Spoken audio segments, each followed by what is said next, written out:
So first, I know it's not Epiphany today. I know Epiphany is always January 6th. Between Christmas Day and Epiphany, we have the 12 days of Christmas, of course, the Christmas season. Really, Christmas lasts for 12 days. It's my life's mission to convince the world that Christmas lasts for 12 days, which even my own daughter does not believe. You see, for Christmas, she received from a grandparent something called Trader Joe's 12 Days of Beauty, which is sort of like an advent calendar. It was a cardboard box with 12 little windows to open, each day revealing a miniature moisturizer or a lip balm or something. But different than an advent calendar, of course, this one only had 12 windows for the 12 days of Christmas, obviously. How delighted I was to see that Trader Joe's was familiar with our church's liturgical calendar, right? Go Trader Joe's. So I said to my daughter, how lovely. You can open one window every day for each day of the Christmas season. 12 days of beauty for the 12 days of Christmas. And she said, no, that's not what it is. And then I tried to convince my 12-year-old daughter that, in fact, Christmas does last for 12 days, starting December 25th and ending on January 6th, but it did not go well, as evidenced by the fact that the conversation ended with me exclaiming, "Look, I know, I'm a minister. Do you want to see my UCC desk calendar?" And I can assure you, no 12-year-old wants to see their mom's UCC desk calendar. But the point is, we all know that it's still Christmas, right? We all know that Christmas lasts until Epiphany on January 6th.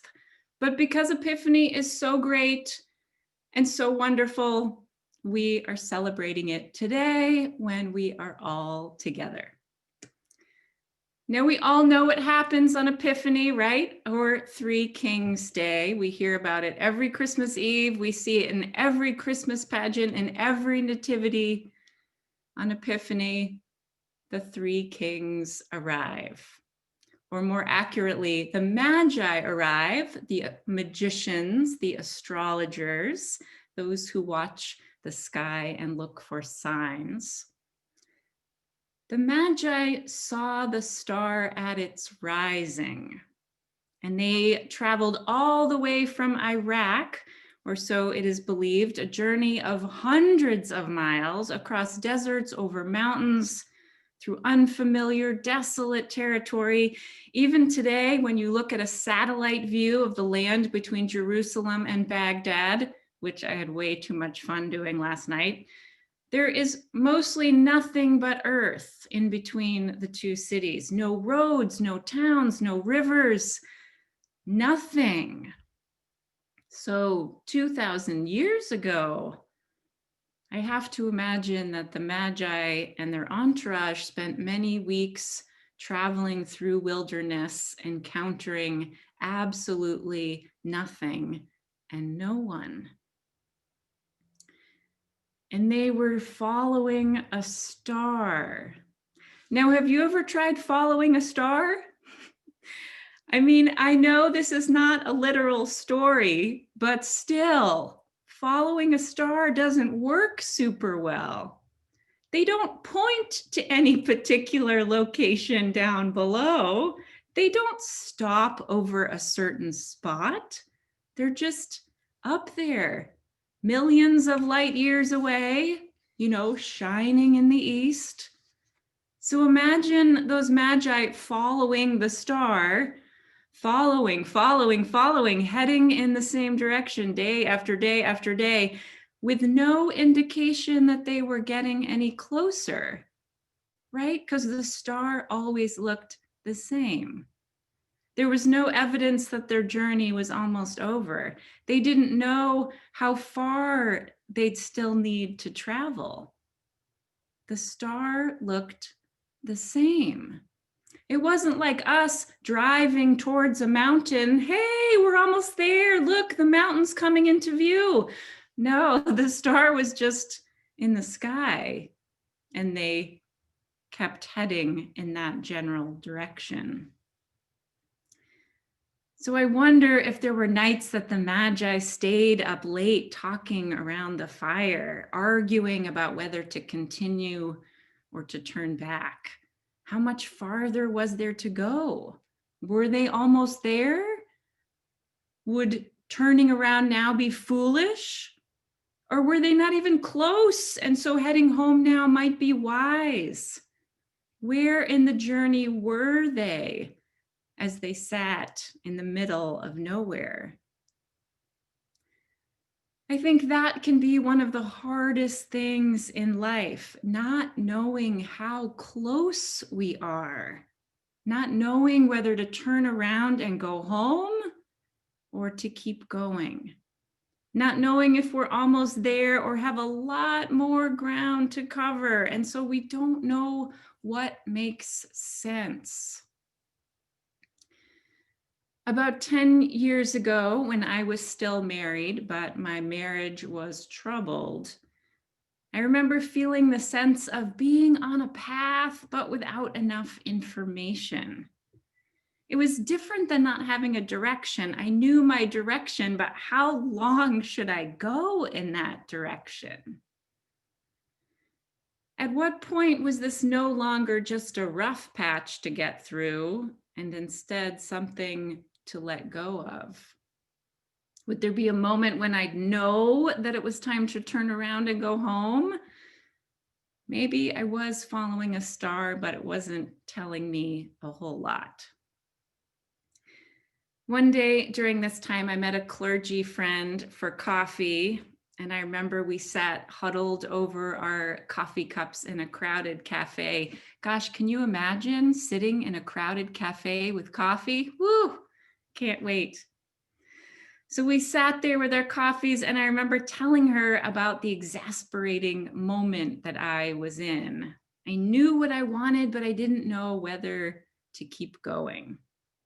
I said to her something like, I've always believed that God, well, not that God has everything planned for me, but I've always believed that God is guiding me. But now I don't know whether to keep going or to give up and go in another direction.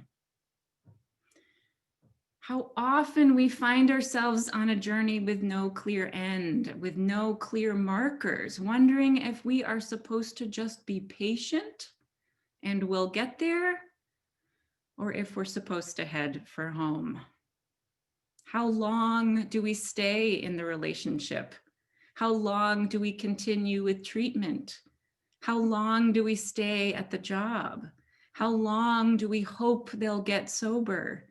How long do we keep waiting for change? For how long do we keep going and hope to arrive? Can we discern when the star has even stopped and we've gone as far as we can go? Can we tell when it's time to go home by another road? That day in the coffee shop, my wise friend said to me, God only lights up the path in front of us about 1 foot at a time. And I found that wildly comforting.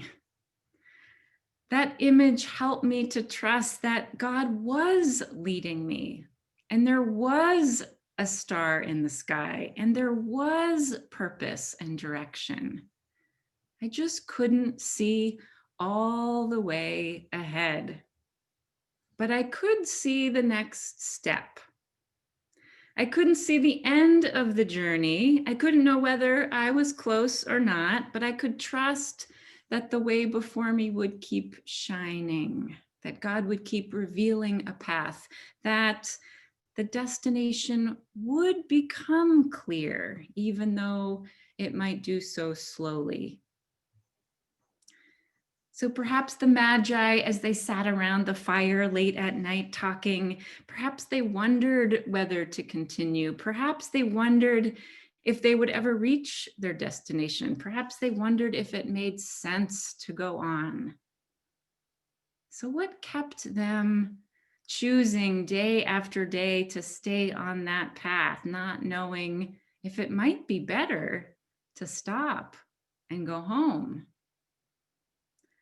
Sometimes we walk ahead by faith, looking for signs, listening carefully, trusting that the way ahead will shine for us, even if it's only a little bit at a time.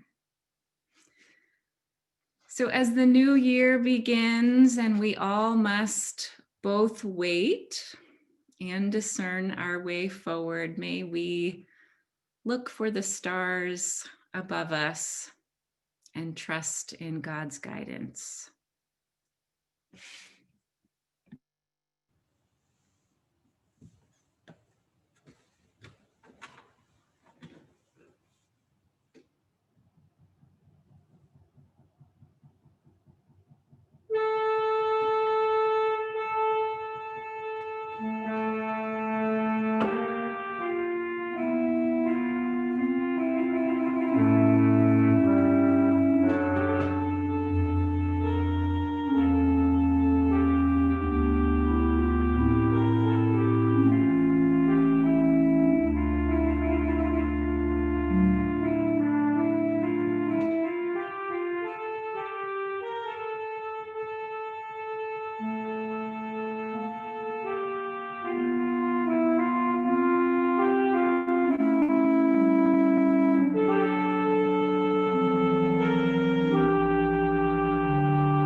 Let us